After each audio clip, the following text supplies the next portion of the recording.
जाएंगे। उसके बाद अब उनके तरफ से क्या जवाब आएगा, उसके आगे वो जवाब सुनने के बाद आगे की रणनीति बनाई जाएगी। ठीक है, नहीं अभी हमारे राज्यपाल महोदय अभी यहाँ नहीं, कुछ काम के निजी काम से वो बाहर में है, तो कहीं राज्यपाल महोदय हम लोग को समय दिए हैं।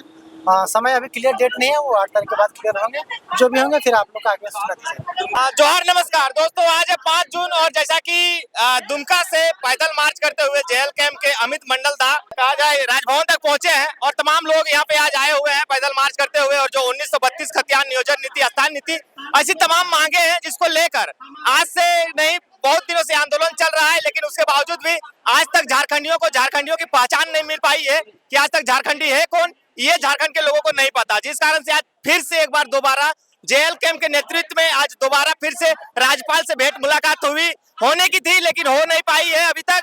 अब आगे क्या कुछ होगा, तमाम चीजों को जानेंगे। जेएल कैंप के महामंत्री भी है, जेएल कैंप के जिला प्रवक्ता भी आए हैं रामगढ़ के, साथ ही साथ जेएल कैंप के कई क्रांतिकारी साथी हैं। इन लोग से हम लोग बात करेंगे और जानने का प्रयास करेंगे। दादा जोहार। जोहार। आज कहीं ना कहीं देखा जाए राज्य अलग होने के बाद से ही 1932 स्थान नीति, नियोजन नीति, ऐसी तमाम मांगे लोग कर रहे थे, लेकिन आज तक सरकार इसमें किसी भी तरह का कोई कार्य नहीं किया। इस पे आप क्या कहिए? देखिए, सबसे बड़ी बात ये तो है कि हम ये कहना चाहेंगे कि अभी वर्तमान में जो झारखंड में सरकार है, ये सरकार 1932 का खतियान का ढिंडोरा पीट के ही वो कुर्सी पर आई है और लोगों के आंखों में धूल झोंक करके ही ये कुर्सी पर आई है। अगर 1932 इनका मैनिफेस्टो में नहीं रहता तो ये आज इनको लोग इस जगह पर नहीं बैठाते। लेकिन दुर्भाग्य ऐसा है, इन लोगों का कथनी कुछ है और करनी कुछ है, और अभी जो है इसका सजा जो है पूरा झारखंड वासी भुगत रहे हैं। और उसी को उस जो लोगों का जो दर्द और पीड़ा है, इस राज्य की जो दुर्दशा है, उसको बदलने के लिए टाइगर जयराम मातो के नेतृत्व में जो झारखंड लोकतांत्रिक क्रांतिकारी मोर्चा की जो पार्टी है, आज उसके बैनर तले आज हमारे क्रांतिकारी साथी लोग झारखंड की उपराजधानी दुमका से चलकर पैदल मार्च करके आज 15 दिनों में झारखंड की राजधानी रांची में राजभवन में हम लोग बैठे हुए हैं और अपना सरकार के प्रति अपना विरोध प्रदर्शन कर रहे हैं। जो स्थानीय नीति 1932 जो हमारी होनी चाहिए या फिर अंतिम सर्वे के अनुसार से होनी चाहिए, उसको लेकर के आज हम लोग बैठे हुए हैं। जब चुनाव आता है तो सभी पार्टियां बात करती है 1932 खतियान का। चुनाव खत्म होने के बाद सिर्फ एक ही पार्टी 1932 खतियान का बात कर रही है। जेएल कैंप सड़क से लेकर सदन तक लगातार लड़ रही है और लगातार शुरू से ही लड़ते हुए आ रही है, और जो विचारधारा है यही है जेएल कैंप की कि 1932 खतियान, स्थान नीति, नियोजन नीति। क्या लगता है कितना दिन और लगेगा, या फिर कहें कि जब तक से ये सरकार रहेगी तब तक से 1932 झारखंडियों को नहीं मिलने वाला? ये तो स्पष्ट है कि हेमंत सोरेन की जो सरकार है 1932 का खतियान कभी लेके नहीं आएगी, और हमको लगता है कि जब इनका जाने की समय आएगी, अंतिम घड़ी यानी कार्यकाल का अंतिम महीना रहेगा, उस समय फिर ये लॉलीपॉप के रूप में अपना मैनिफेस्टो में लेके आएंगे।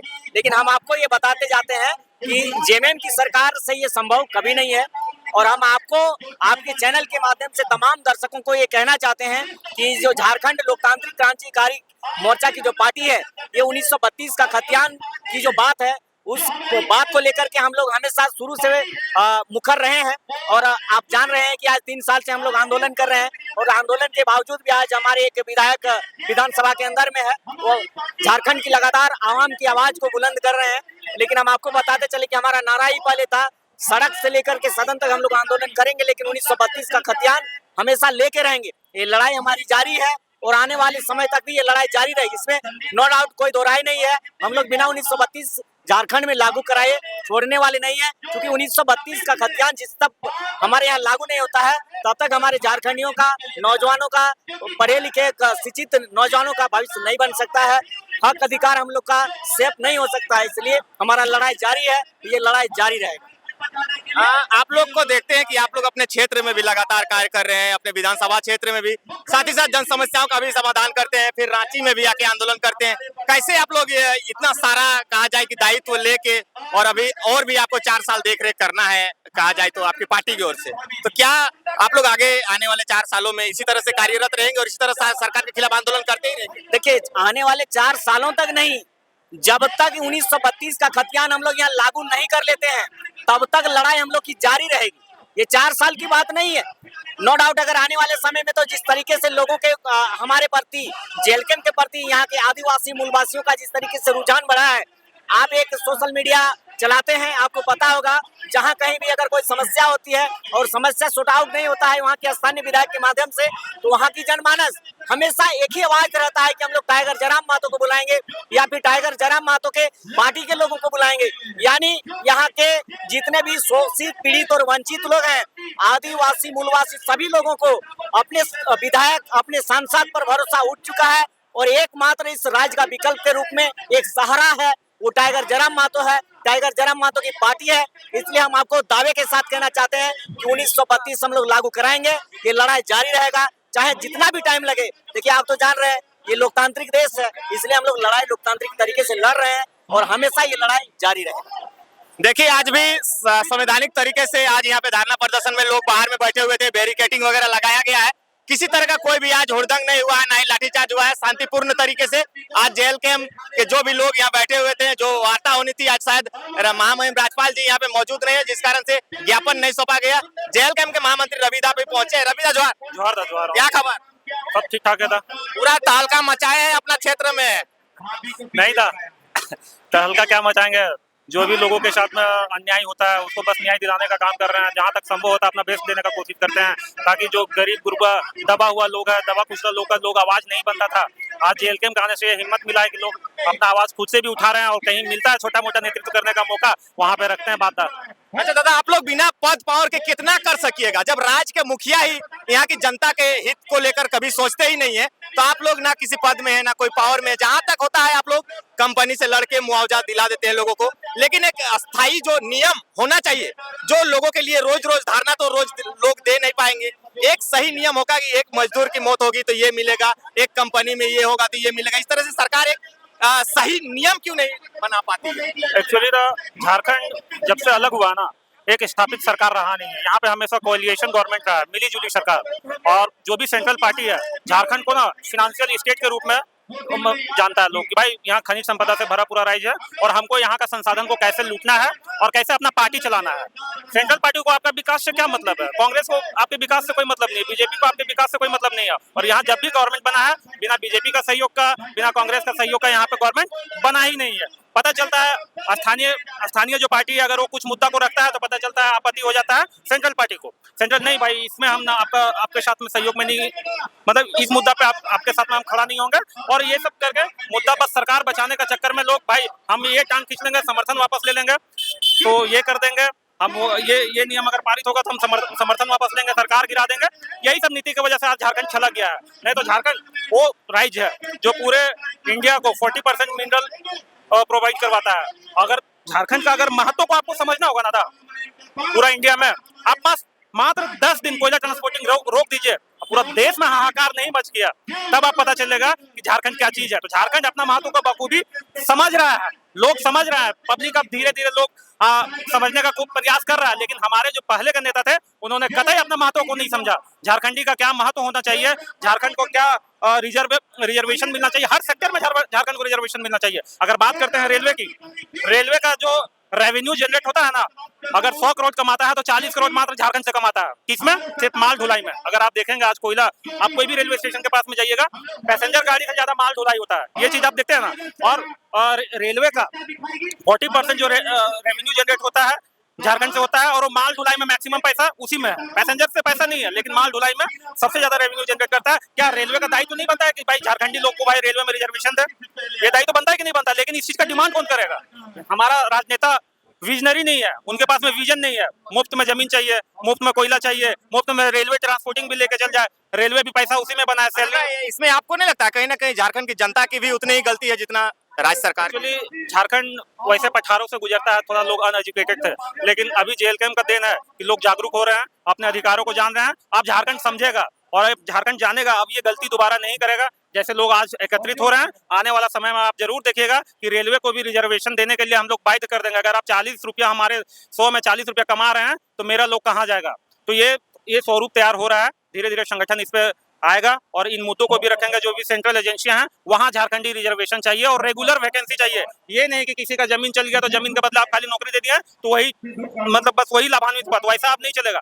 वहां पे जो भी प्रभावित होगा, इफेक्टेड होगा, उनको भी आपको काम पे देना होगा। अदरवाइज हम लोग आप किसी तरह का भी आगे फर्दर जमीन का भी जो भी खरीद फरोख्त होगा, लेन देन होगा या जो भी होगा, कंपनी आप डायरेक्टली नहीं करेगा। अब जो है एक सिद्धांत बनाएंगे हम लोग कि भाई जमीन लेन देन जो होगा ना, वो कहीं बीच में थर्ड पार्टी नहीं आएगा, सरकार नहीं आएगा, डायरेक्ट समझौता जमीन मालिक और कंपनी के बीच में होगा। उसको बोलते हैं MOU, मेमोरेंडम ऑफ अंडरस्टैंडिंग, समझौता ज्ञापन। ये जो समझौता ज्ञापन होगा सीधे कंपनी और जो जमीनदाता है उसके बीच में होगा। फिर आपके जैसे एजुकेटेड लोग वहाँ पे होंगे तभी तो हो पाएगा ना। ये मूर्ख सरकार को समझ में आएगी जो आप बातें बोल रहे हैं? नहीं, अब लोग आ रहे हैं। अभी आप देखते होंगे पढ़े लिखे युवा लोग सामने आ रहे हैं, लोग राजनीति में इंटरेस्ट रख रहे हैं। आप JLK में मैक्सिमम युवाओं को देखते होंगे, और यही युवा हैं जो बदलाव लाएंगे।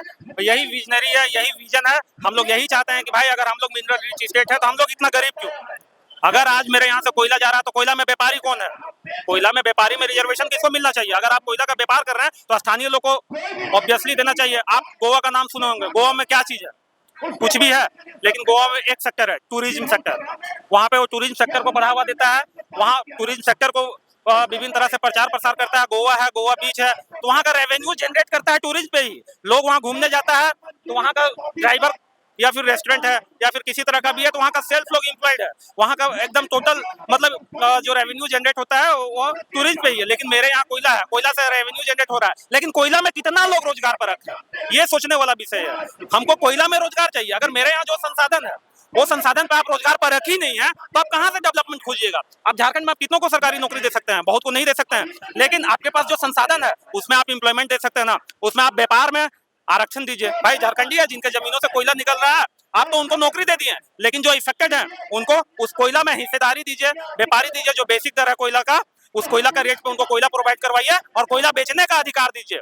आखिर CCL तो बिजनेस कर रहा है ना था, कोई कुछ भी कर रहा है तो CCL का व्यापार कर रहा है, पैसा का लेन देन हो रहा है।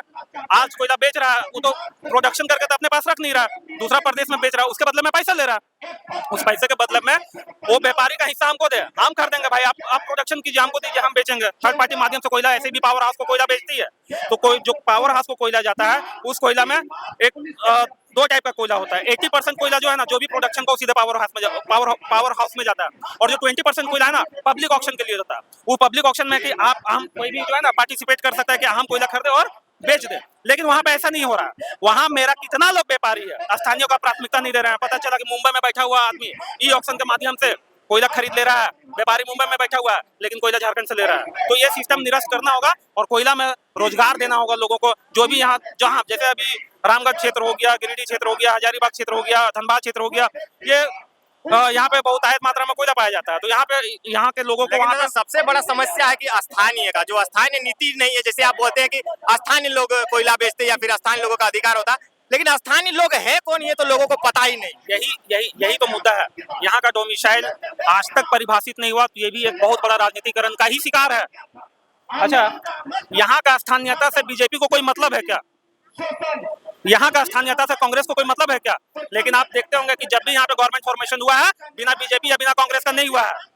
जब वो लोग भी जानता है कि भाई झारखंड पूरा इंडिया को संभाला हुआ है, पूरा खनिज वहीं से आ रहा है, रॉयल्टी भी मैक्सिमम हमको वहीं से आ रहा है। अगर CGST SGST का नाम सुने होंगे, सेंट्रल GST और स्टेट GST, पता चला अगर 5% टैक्स आप झारखंड गवर्नमेंट को दे रहे हैं तो 5% टैक्स इस सेंट्रल गवर्नमेंट को भी जा रहा है। तो ये सब फंडा है कि भाई हमको वहां से मैक्सिमम राजस्व वसूली कर रहे हैं, रेलवे के माध्यम से हम वसूली करते हैं, खनिज के माध्यम से वसूली करते हैं। अगर हम वहाँ राजनीति नहीं करेंगे तो मेरा पार्टी कैसे चलेगा, हम कैसे चलाएंगे? तो यहाँ का स्थानीयता के लिए यहाँ का स्थानीय पार्टी को होना अति आवश्यक है। अगर आप बगल का स्टेट का बात करते हैं, आप बंगाल का बात कर लीजिए, बंगाल झारखंड से ज्यादा क्यों डेवलप है? क्योंकि वहाँ पे स्थानीय गवर्नमेंट है।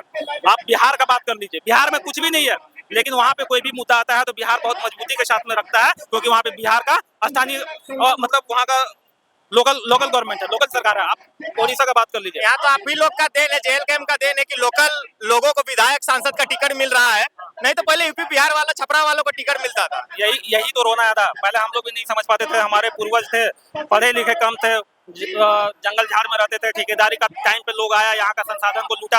आप यहाँ रांची का ही बात कर लीजिए ना, एक भी बिल्डिंग यहाँ पे आदिवासी का नहीं होगा। जो भी बिल्डिंग होगा भाई जैसे तैसे CNT एक्ट SPT एक्ट का उल्लंघन करके सारा जमीन को लोग यहाँ पे मतलब गलत तरीके से, अवैध तरीके से उसको कब्जा कर लिया गया। लेकिन उसको भी आवाज उठाने के लिए एक फुल फॉर्म में एक कंप्लीट गवर्नमेंट चाहिए, जो कि स्थानीय गवर्नमेंट हो, चाहे वो JMM का सरकार हो, चाहे वो JLK का सरकार हो, चाहे वो आसू का सरकार हो। जब तक यहाँ पे कोई स्थानीय ठोस स्थानीय पार्टी जब तक नहीं आएगा तब तक संभव नहीं है कि हम लोग किसी तरह से स्थानीय नीति को इम्प्लीमेंट कर दे। पता चला कि आप किसी के साथ में सरकार मिलकर बना रहे हैं, बीजेपी बोला भैया हम हाथ खींच ले रहे हैं, क्या है भाई, तुमको हम स्थानीयता का दर्जा कहा है, मतलब लूटने के लिए झारखंडी मिला। अगर आप स्थानीयता का बात करेंगे तो बाहरी पार्टी आप पे दबाव बनाता है और उनकी पकड़ है जगह पे, इसीलिए हम लोग कमजोर हैं। जिस दिन झारखंडी यूनाइट हो जाएगा और क्षेत्रीयता को प्राथमिकता देने लगेगा, स्थानीयता को प्राथमिकता देने लगेगा, देखिए बदलाव उसी दिन झारखंड में होना शुरू हो जाएगा। चलिए बहुत बहुत धन्यवाद। देखिए जो आज का पैदल मार्च था उसको हम आपको जानकारी दे दें कि महामहिम जी यहाँ पे नहीं थे, देवेंद्र दा, पूजा दी लोग गए हुए थे अंदर।